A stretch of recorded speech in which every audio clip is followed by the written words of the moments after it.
오늘 우리에게 주신 하나님의 말씀은 마태복음 13장 44절의 말씀입니다.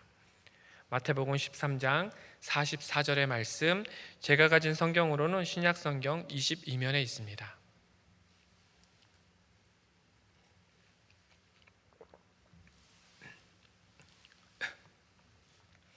우리 한절이니 우리 다 같이 한 목소리로 봉독하겠습니다. 천국은 마치 밭에 감추인 보화와 같으니 사람이 이를 발견한 후 숨겨두고 기뻐하며 돌아가서 자기의 소유를 다 팔아 그 밭을 사느니라. 아멘. 인간은 태어날 때부터 무언가를 간절히 원하고 그리고 갈구하도록 지어진 갈망의 존재입니다. 성 어거스틴은 고백록 첫 마디에서 이렇게 고백을 했습니다. 주님, 당신은 우리를 당신을 향해 지으셨고 우리의 마음은 당신 안에서 안식을 얻기까지 쉬지 못합니다. 이 고백은 수천 년 인류 역사 속에서 반복되어 온 영혼의 방황을 압축해서 보여주는 말입니다. 인간은 스스로 목마름을 느낍니다. 그리고 그 목마름을 채우려고 부단히도 노력하고 애씁니다. 그런데 그 노력과 그 애씀은 세상의 온갖 것들을 향해서 달려가는 것에 있습니다. 더 많은 돈, 더 많은 지위, 더 깊은 관계 속에서 그 목마름, 갈증을 해소하려고 애쓰고 노력합니다. 그러나 결코 진정한 안식을 찾지 못한 채 다시 갈증을 느끼는 존재, 그 존재가 바로 인간입니다. 18세기 미국의 위대한 신학자이자 목사인 조나단 에드워즈 목사님은 목사님의 책 신앙 감정론이라는 책에서 이렇게 진정한 신앙의 본질을 꿰뚫어 보았습니다. 참된 신앙은 본질적으로 거룩한 감정, 즉 거룩한 갈망에 그 뿌리를 두고 있습니다. 조나단 에드워즈 목사님은 머리로만 동의하는, 지식으로만 동의하는 그런 차가운 지식을 살아있는 신앙으로 여기지 않았습니다. 영혼 가장 깊은 곳에서 하나님을 최고로 사랑하고 기뻐하는 뜨거운 갈망이 있어야지만이 진정한 성도, 진정한 그리스도인이라 명명하였습니다. 타락한 인간의 마음은 참된 창조주를 외면하지요. 그리고 세상의 유한한 것들, 그러한 것들 속에서 그 목마름의 갈증을 해소하려고 부단히 노력하며 이 땅에서 살아갑니다. 그런데 성경이 제시하는 신앙의 핵심은 바로 이 빗나간 갈망의 방향을 바로잡는 데에 있다라는 것입니다. 영원히 목마르지 않는 절대적 가치를 향해서 우리의 거룩한 열망, 그 갈망을 온전히 폭발시키는 것, 그것이라는 것이죠. 오늘 우리가 함께 읽은 마태복음 13장 44절의 말씀, 이 땅에서 가장 위대한 갈망의 대상을 어떻게 발견하고 그 갈망의 인생 전체를 기꺼이 던질 수 있는 그 말씀을 우리 주님께서 오늘 우리에게 해주시고 계시는 것입니다.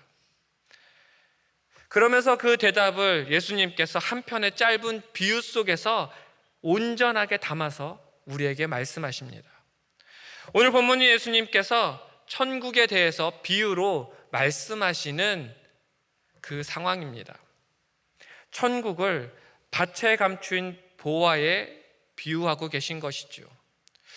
고대 중동 사회에서는 은행이라는 시스템이 존재하지 않았습니다. 전쟁이나 큰 위기가 닥치게 되면 그들은 전 재산을 항아리에 담아서 땅 속에 묻어두곤 하였습니다.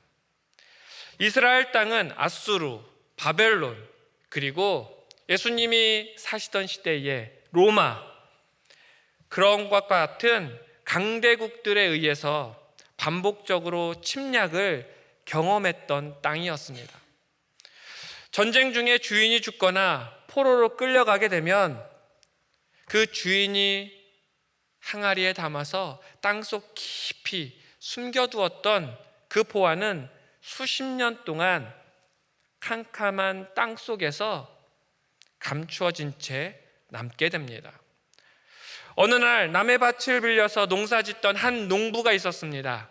이는 평범한 농부이죠. 이 평범한 농부가 괭이로 흙을 파내려고 할 때 쿵 하고 그 괭이가 무엇인가에 부딪히는 소리가 들렸습니다. 그리고 흙을 털어내고 항아리 뚜껑을 여는 순간 눈부신 금은 보화가 그 항아리에 가득 담겨져 있었습니다. 그리고 그 항아리에서는 그 금은 보화로 인해서 빛이 나기 시작했습니다. 그 빛은 단지 금속의 광택이 아니었습니다. 그의 인생을 영원히 바꿀 운명의 빛이었죠.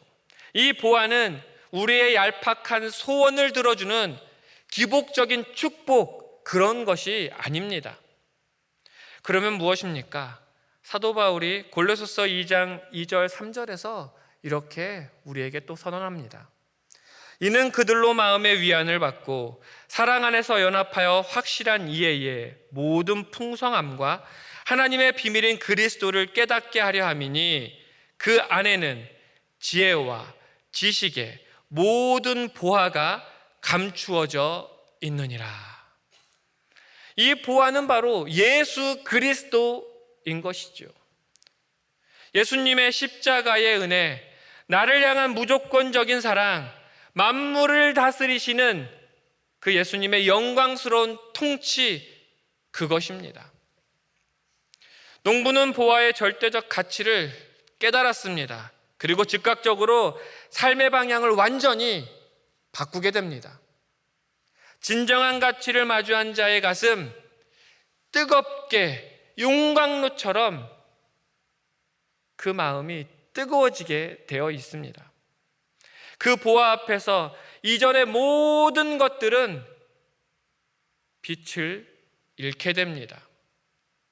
세상에서 가장 소중히 여겼던 것들, 그러한 것들조차 그 앞에서는 빛을 잃고 맙니다. 예수 그리스도라는 그 보화를 진짜로 발견한 사람의 그 영혼은 내가 가진 모든 것을 잃는다고 할지라도 반드시 처분을 나의 주, 나의 왕으로 모시겠다는 그 압도적인 열망에 사로잡히고 마는 것이죠. 이것이 바로 기독교 신앙이 말하는 예수님을 향한 참된 갈망입니다. 예수님을 갈망하며 나아갈 때 우리는 세상에 줄 수 없는 놀라운 평안과 확신을 경험하게 됩니다.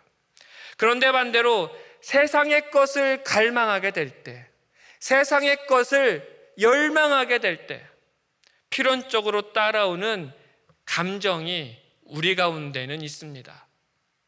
그것은 불안이라는 감정입니다. 내가 부동산에 투자하고 주식에 재산을 완전히 쏟아부을 때 우리는 매일 밤 가슴을 졸이며 잠을 잘 수가 없을 것입니다. 언제 가치가 폭락할지 모르기 때문입니다. 세상의 명예나 사람의 사랑도 언젠가는 식어집니다. 결국 죽음이라는 절대적 그 한계 속에서 우리는 살아가기 때문입니다.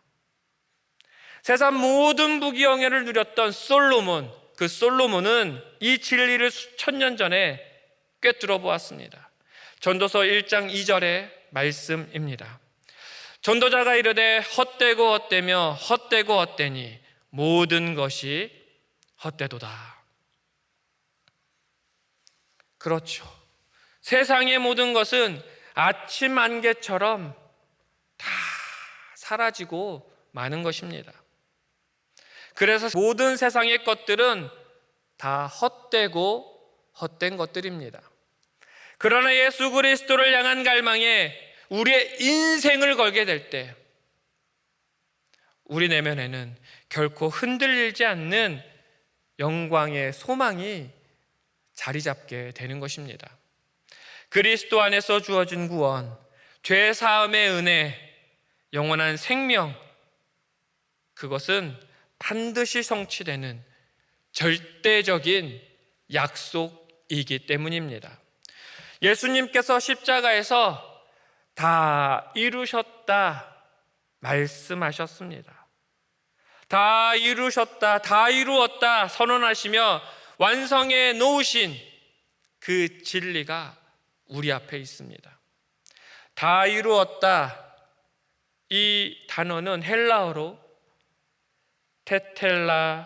테텔라스타이입니다. 테텔레스타이. 이 단어는 헬라어 완료형입니다.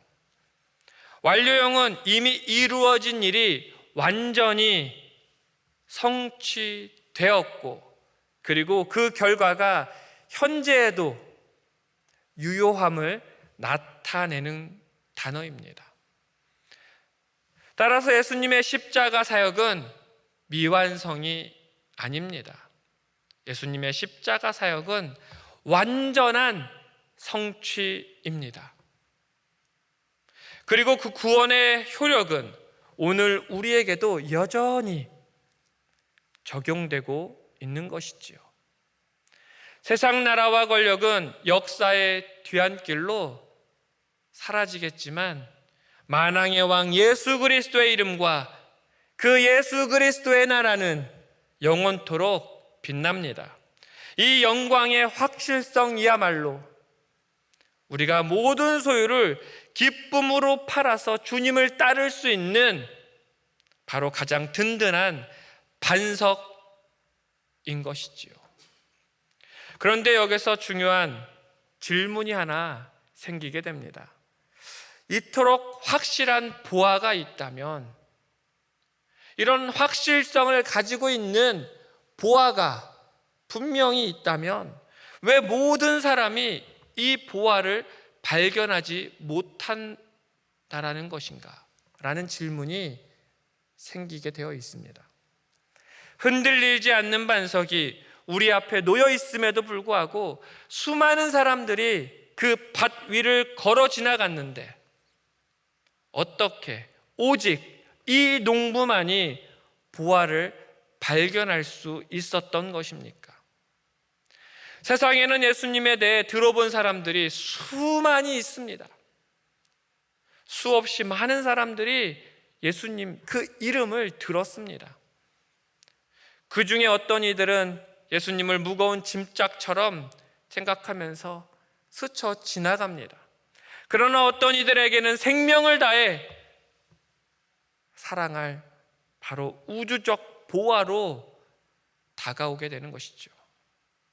같은 설교를 듣고 같은 성경 구절을 읽어도 어떤 사람의 마음은 굳게 닫혀 있고 어떤 사람의 마음은 눈물로 회개하며 반응하게 됩니다.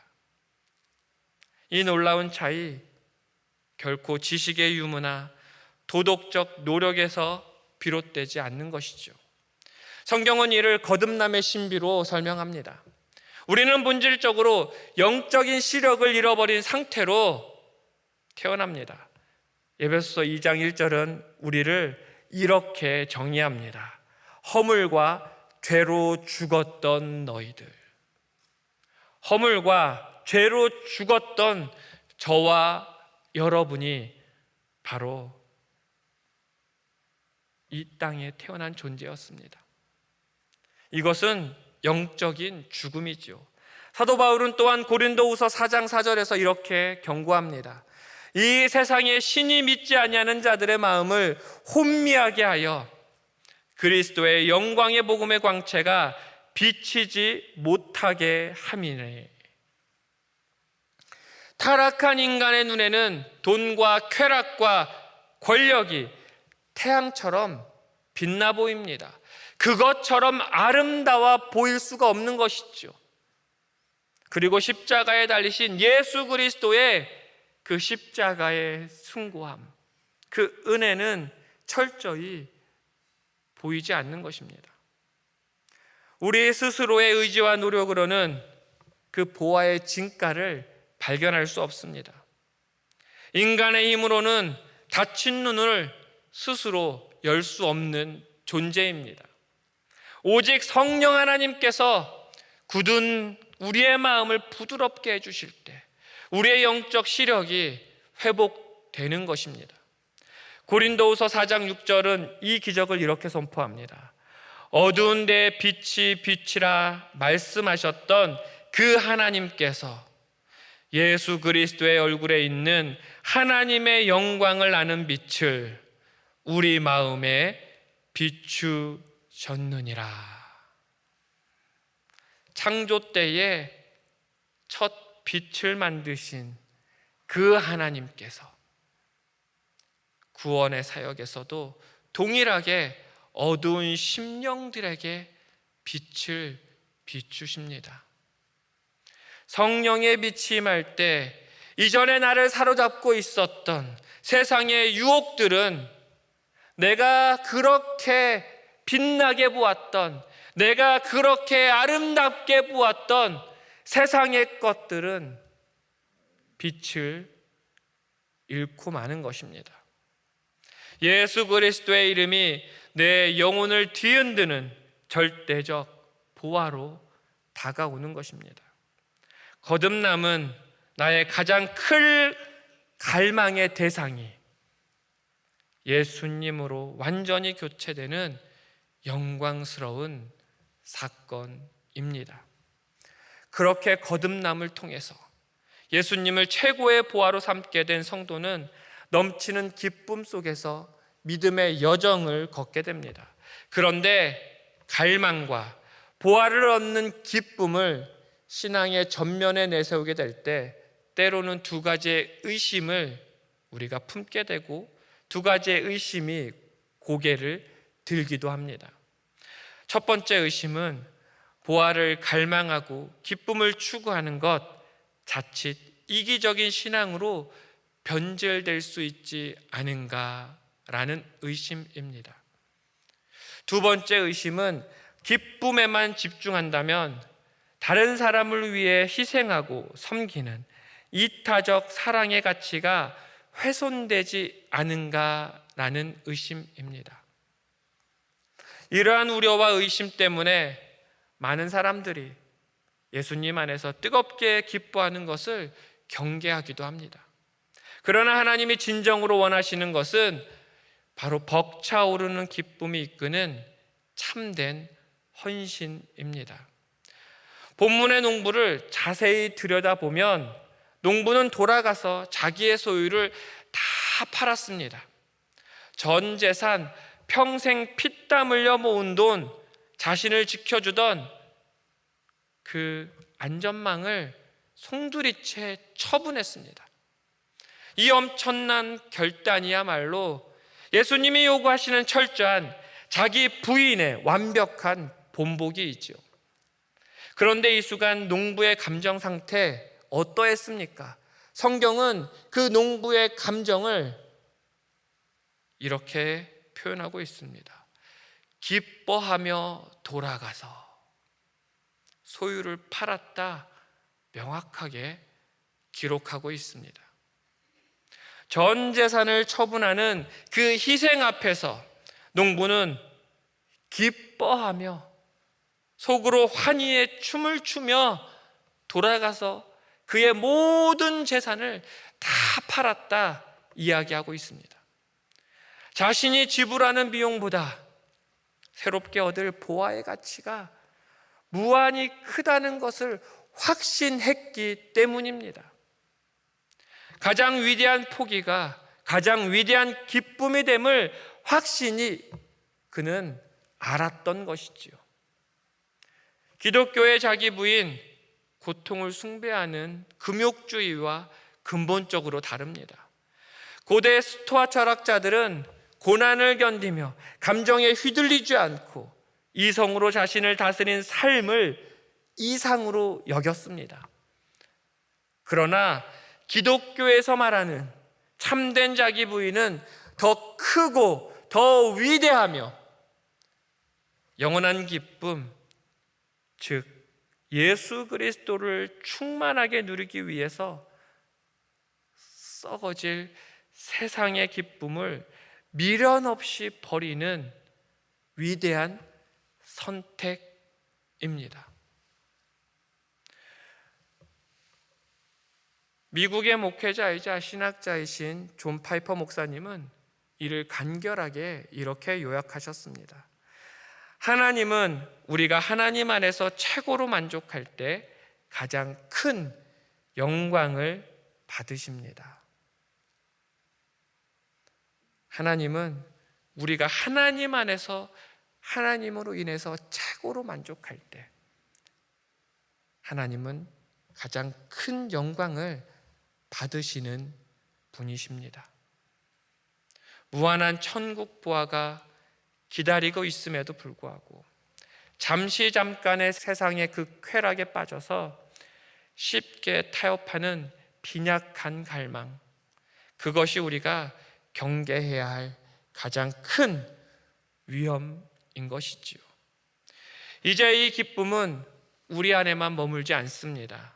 넘치는 기쁨은 진정한 이타주의를 완성하는 가장 강력한 동기이자 동력이 됩니다.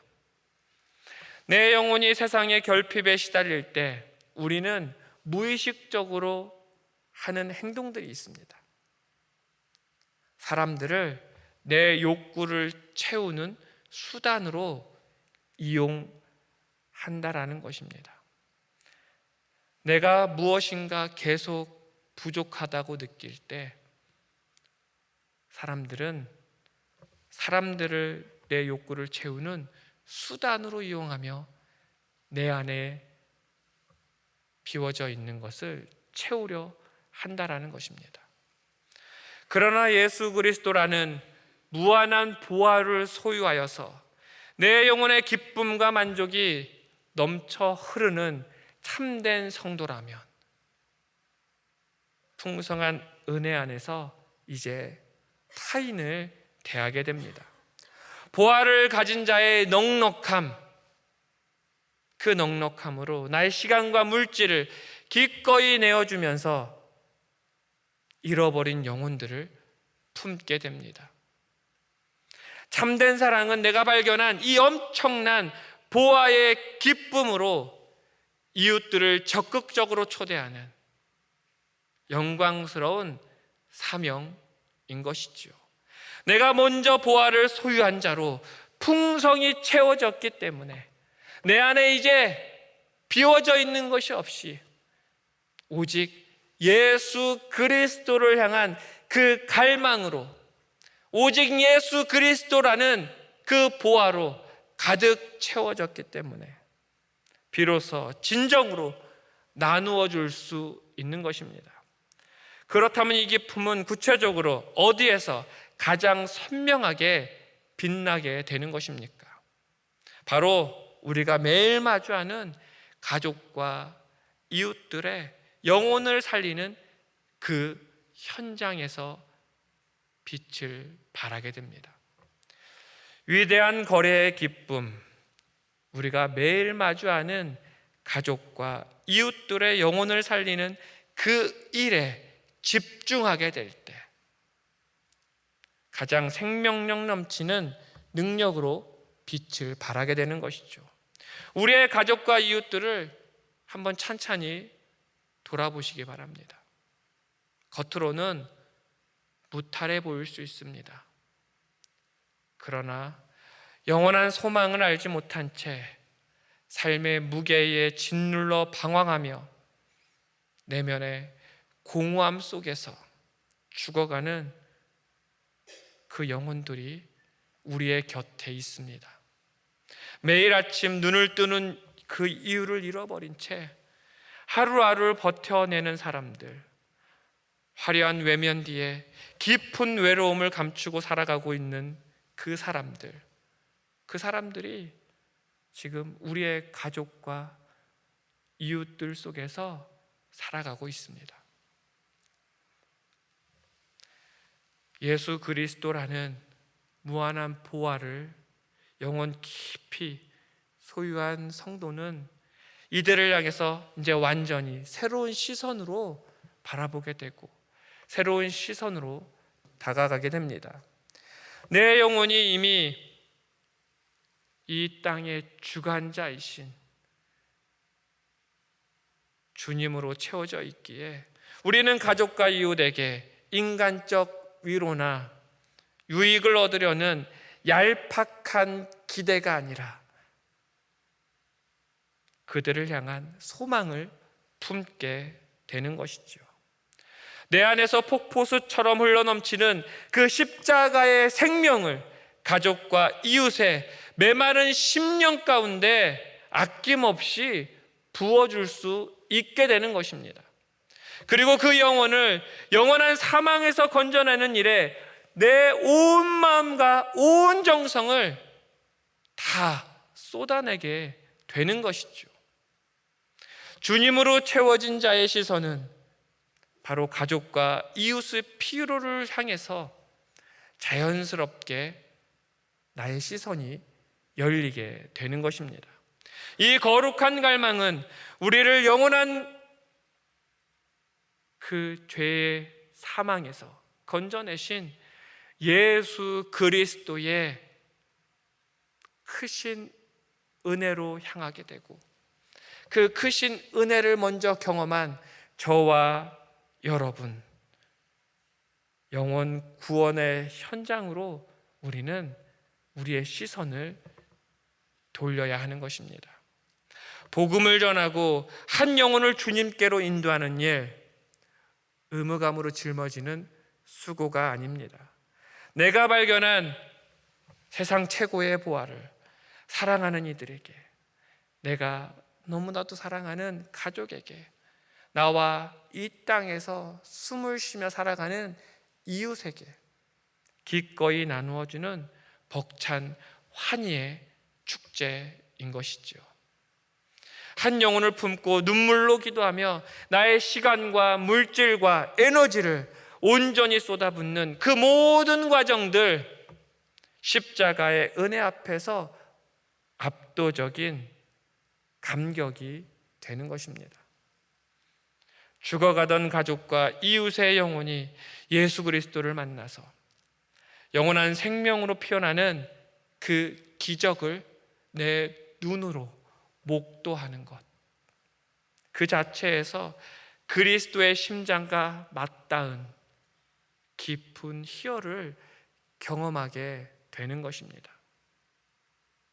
사람들의 칭찬이나 눈에 보이는 성과를 넘어서 한 영혼이 살아나는 그 순간, 그 기적이 참된 성도들의 참된 기쁨입니다. 한 영혼을 살리기 위해서 기꺼이 나를 내어주는 이 헌신이야말로 내 인생 최고의 투자이고 그리고 압도적인 영광인 것이죠. 1930년대 초에 미국의 한 젊은 청년 조지 비벌리 쉐어라는 청년이 있었습니다. 그는 풍부한 바리톤 목소리를 가진 전도 유망한 성악가였습니다. 어느 날 그에게 대형 라디오 방송국으로부터 엄청난 제안을 듣게 됩니다. 어마어마한 부와 대중의 인기, 세상의 명예가 한순간에 보장되는 자리였습니다. 동료들은 모두 그 제안을 받아들이라고 권면했습니다. 세상의 눈으로 보면 평생에 한 번 올까 말까한 엄청난 기회였습니다. 그는 그 화려한 제안 앞에서 깊은 갈림길에 놓였습니다. 주일 아침 중요한 결정을 앞두고 그는 피아노 앞에 앉았습니다. 그리고 건반 위에 놓여 있는 종이 한 장을 발견하게 됩니다.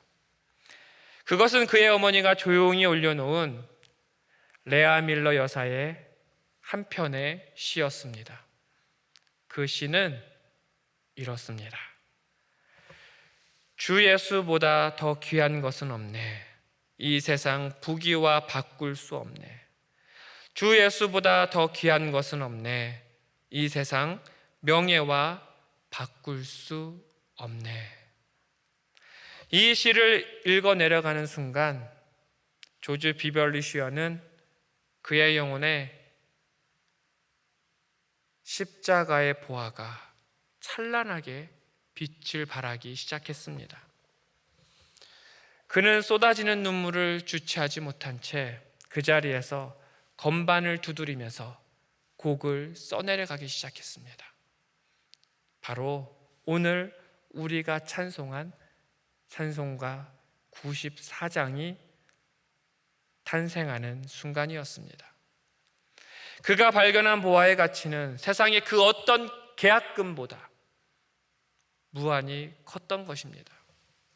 결국 조지 비벌리 슈어는 세상의 거대한 제한을 뒤로한 채 평생을 전 세계를 누비며 십자가의 복음을 전하는 찬양하는 사역자로 헌신하게 되었습니다.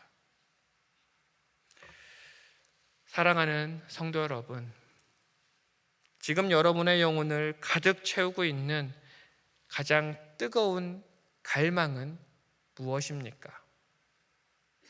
밭에 감춘 참된 보화를 향해서 이제 여러분은 시선을 고정하셔야 합니다. 성령님께 은혜를 구하며 이렇게 기도하셔야 합니다.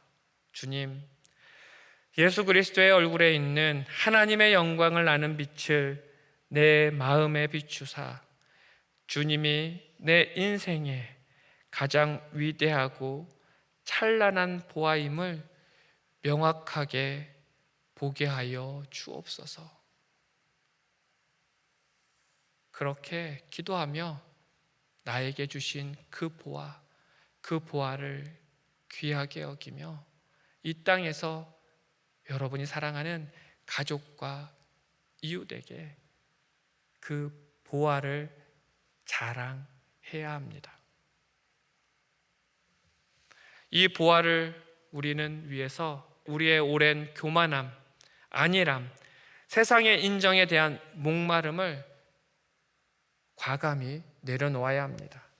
그리고 주님을 소유했다는 그 벅차오르는 기쁨을 가지고 그 환희를 가지고 세상의 모든 것들을 흔쾌히 배설물로 여기면서 거룩한 거래에 온전히 동참해야 합니다. 저와 여러분이 예수님을 최고의 기쁨으로 모시고 열렬히 갈망할 때 우리의 삶은 가장 자유롭고 가장 강력하며 가장 아름답게 빛나게 될 것입니다.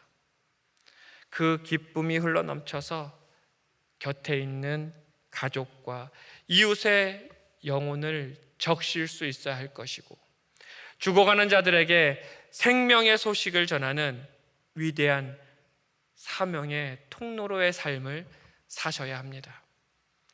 그러니 보화를 발견한 자의 기쁨으로 담대히 세상 가운데 나가셔야 합니다.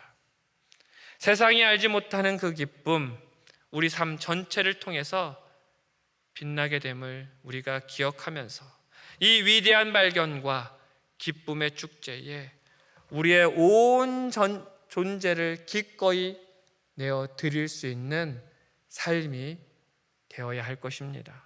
오늘 우리 주님은 말씀하십니다.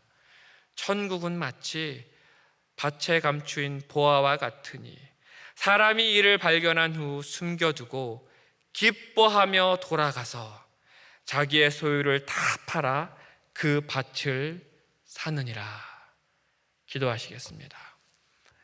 하늘에 계신 우리 아버지여, 이름이 거룩히 여김을 받으시오며 나라의 임하옵시며 뜻이 하늘에서 이룬 것 같이 땅에서도 이루어지이다. 오늘날 우리에게 일용할 양식을 주옵시고 우리가 우리에게 죄 지은 자를 사하여 준 것 같이 우리의 죄를 사하여 주옵시고 우리를 시험에 들게 하지 마옵시고 다만 악에서 구하옵소서. 대개 나라와 권세와 영광이 아버지께 영원히 있사옵나이다. 아멘.